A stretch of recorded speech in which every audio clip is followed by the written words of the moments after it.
जब हम सब एकजुट होंगे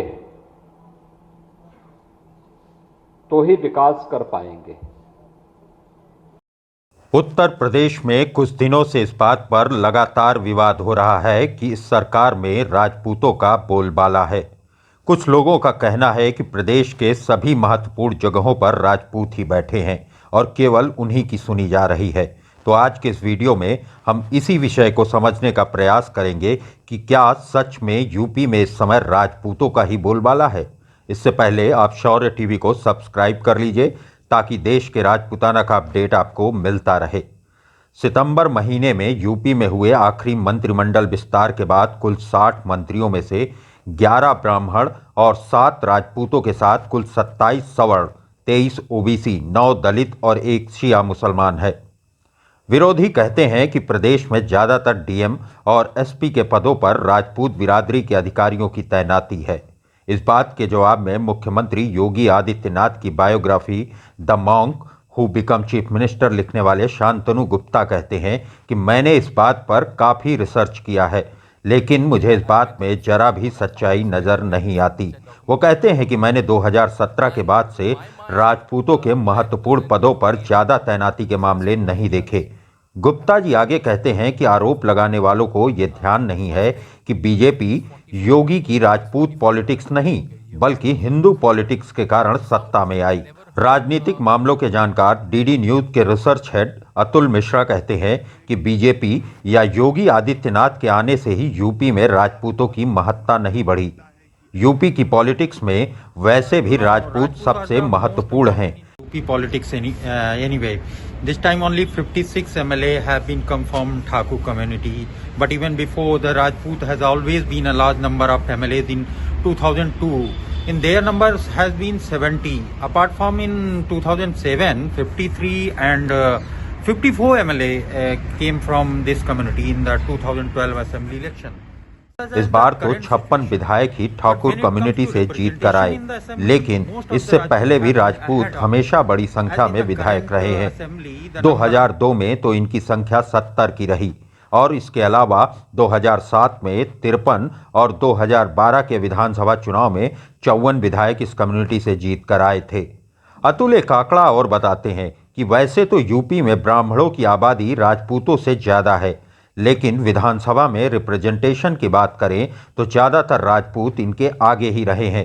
जैसे वर्तमान में ब्राह्मणों की संख्या मात्र 47 ही है। इस तरह 2012 में 47 ही थी, 2007 में 56 और 2002 में तो मात्र 41 विधायक ही थे। 47 in 2012, 56 in 2007, and only 41 MLA in 2002. Here you remember this. It has been kept in mind that 2007 was the election in which the BSP under the social.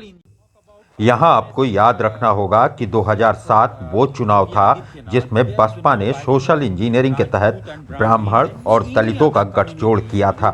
वास्तव में यूपी के राजपूतों ने जनसंख्या के विषम अनुपात में शक्ति, धन और सामाजिक प्रतिष्ठा का हिस्सा हासिल किया।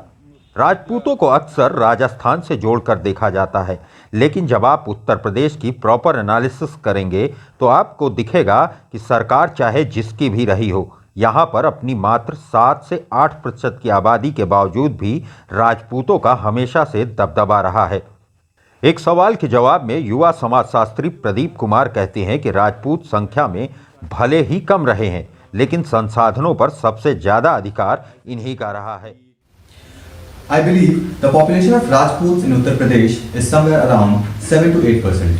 We are all well aware of renowned sociologist M.N. Srinivasan, जिन्होंने इंडियन कास्ट सिस्टम पर बहुत कुछ सीरियस वर्क किया है। वो कहते हैं कि भारत में किसी भी कास्ट के डोमिनेंस के लिए 3 फैक्टर्स बहुत ही इंपॉर्टेंट रोल प्ले करते हैं। पहला है लैंड ओनरशिप, मतलब कि ज़्यादा ज़मीन। दूसरा है न्यूमेरिकल स्ट्रेंथ, जिनकी संख्या ज़्यादा हो। और तीसरा है रिलेटिवली हाई रिचुअल वैल्यूज़। इसका मतलब वो है कि जो जातियाँ लंबे समय तक अपने संस्कृति को कायम रखे हैं। उत्तर प्रदेश में ये बात एकदम सही बैठती है।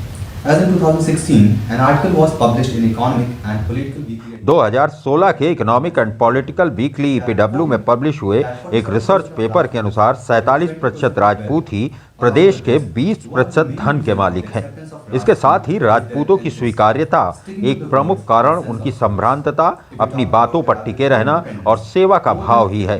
प्रदीप कहते हैं कि आज़ादी के पहले तो प्रदेश की 50% जमीनों पर राजपूतों का ही अधिकार था। ये हम उस दौर की बात कर रहे हैं जब छत्री राजा, महाराजा, जमींदार और तालुकेदार होते थे। आज़ादी के बाद हुए भूमि सुधार कानूनों के दौर में यानी कि 50 और 60 के दशक में चकबंदी कर राजपूतों की जमीन को बांट दिया गया। लेकिन वर्तमान के लैंड होल्डिंग पैटर्न को देखें तो आज भी राजपूतों के पास ही सबसे ज़्यादा ज़मीनें हैं। इसीलिए कई अन्य जातियों की निर्भरता इसी पर है।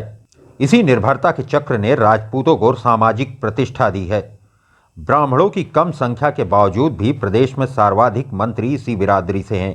इसके बाद भी मीडिया में रोज़ खबरें बनती हैं कि ब्राह्मण योगी सरकार से नाराज़ है। अब आप समझ ही गए होंगे कि उत्तर प्रदेश में राजपूत हमेशा से ही महत्वपूर्ण भूमिका निभाते आए हैं और वो भी अपने दम पर। एक भी चुनाव या कोई भी पार्टी ये नहीं कह सकती कि वो राजपूतों की पार्टी है, और ना तो किसी पार्टी ने राजपूत वोटर्स के लिए कोई विशेष काम किया है। राजपूतों के जीन में ही लीडरशिप क्वालिटी है, इसलिए वो लीड कर रहा है।